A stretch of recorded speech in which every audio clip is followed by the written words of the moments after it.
Madagascar is the world's fourth largest island with a population of 18 million people. 50% of those live below the poverty line. It's one of the world's major exporters of exotic spices like vanilla and cloves, and it gained independence from France in 1960. The island lies off the east coast of Africa, and it's where New Zealander Carl Ramsey is working for the organisation Mission Aviation Fellowship. I caught up with Carl and his wife Michelle during their recent visit to New Zealand. It's good to have you both here. Madagascar, when you think of Madagascar and being missionaries in Madagascar, that sounds like, deck chairs on the beach. Isn't that a beautiful country? It is. It is a beautiful country around the coastal regions. Right. Many tourists go there and actually don't really see the rest of the country. They get shipped straight to their little island paradise on the edge of the country and never see the rest of the country, which is quite a lot different. And you're not based on the coast? No, we're based right in the middle, up on the high plateau, which is quite arid, and there used to be rainforest years ago before it was all chopped down for firewood. But yeah, so now there's just a lot of rice paddies and a bit of farming. Michelle, what are you guys doing over there? Well, Carl's with Mission Aviation Fellowship, working with them as their garage manager, and I've been working with Vision Valley Church and Vision Valley School. They originally started as a church plant from South Africa, where I'm from, in Madagascar, and then they opened up a school. Started with 3 children, English-speaking school and Christian, and now we have 110. Wow. So it's really exciting. God's been doing great things. The country speaks predominantly French and Malagasy, but the President's been wanting to try and make it more English-speaking, just to open up trade opportunities and that with other countries. So English is quite... It's growing. Yeah. It's interesting that you're both there working for different ministries and missions. That's how you met, isn't it, over there? Yes. I actually went over initially as a short-term volunteer. A friend of mine called me up that was there and said, hey, would you like to come over and help us out for a few weeks? So being a single, unattached person, off I went to Madagascar, and it wasn't until I actually arrived that I realised that, you know what, hey, I think this is really what I've been praying for what's God's calling on my life. You know, you go through your whole life, what do you want me to do with my life? And I really felt like God had said, hey, this is where you're going to be for a little while. And I guess as a bit of an incentive, just happened to meet Michelle there as well.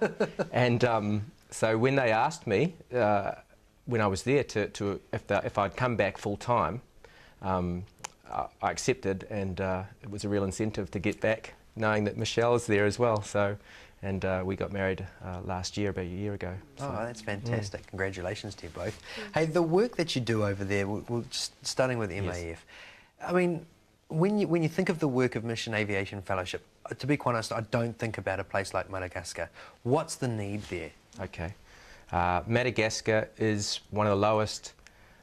Poorest 10 countries in the world, probably, least developed, and you would put it alongside those countries that we saw back in the 80s with the famines, with the Ethiopia and places like that, where people have just got really nothing, and they're just really subsistence farmers, eat lots of rice, biggest eaters of rice in the world actually. Are they? Yeah, per head of capita. Little fact, there's 18 million of them there, and the island it's a large island, twice the size of New Zealand, lots of really rugged terrain where you just can't access. So the people are so poor that not only are they isolated by their geographical location, but also just by their poverty. If you're in a village and the next closest place is 2 days walk away, if you're a wealthier person, you can walk out and get supplies for your family. But if you're not, you have to stay home and look after your family.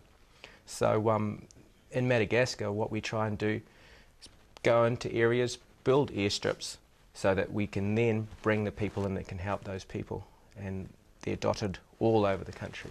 Wow. Yeah. I mean, you're not talking tar-sealed airstrips with the flashing lights, and I mean, you're talking just something basic. Is that enough to get in supplies and get out again? Yeah, some of them are better than others. We just, a couple of months ago, that's part of what I do, is actually help to build some airstrips. And we went into this village, and we spent 3 weeks in there with our little bobcat, which we airlifted in by helicopter, and and just filling in a big hole with that and building it. And what we try and do is get the local villagers involved so that they understand that it's their runway and it's for them, and all the benefits are for them. What would you say would be the greatest need and greatest prayer needed for Madagascar? Definitely for the people to come to know, have a real understanding and real relationship with the Lord, because I would say that's greatly missing. Although they would consider themselves a Christian country, a lot of their Christianity has become intermixed with ancestral taboos and wharis, and they also don't have much of, well, if any, relationship with the Lord. They go to church on Sunday, and their services are extended. They can be 3, 4, 5 hours long. Wow. Lots of singing, lots of praying. It's kind of get it all in one go and then move on for the rest of the week. Right. Yeah. And in terms of the health needs, I would say that's also huge. There's so much malnutrition. You don't see any poverty like that around in New Zealand, you know. And having travelled around, you just see these children with these big round bellies that are not because they've had a good meal, but because they're full of worms and no clothing and not attending school. And so, yeah, just health and nutrition as well. Hey, thanks very much for coming in and sharing with us. Really appreciate it. It's been great. You're Thanks for the welcome. opportunity.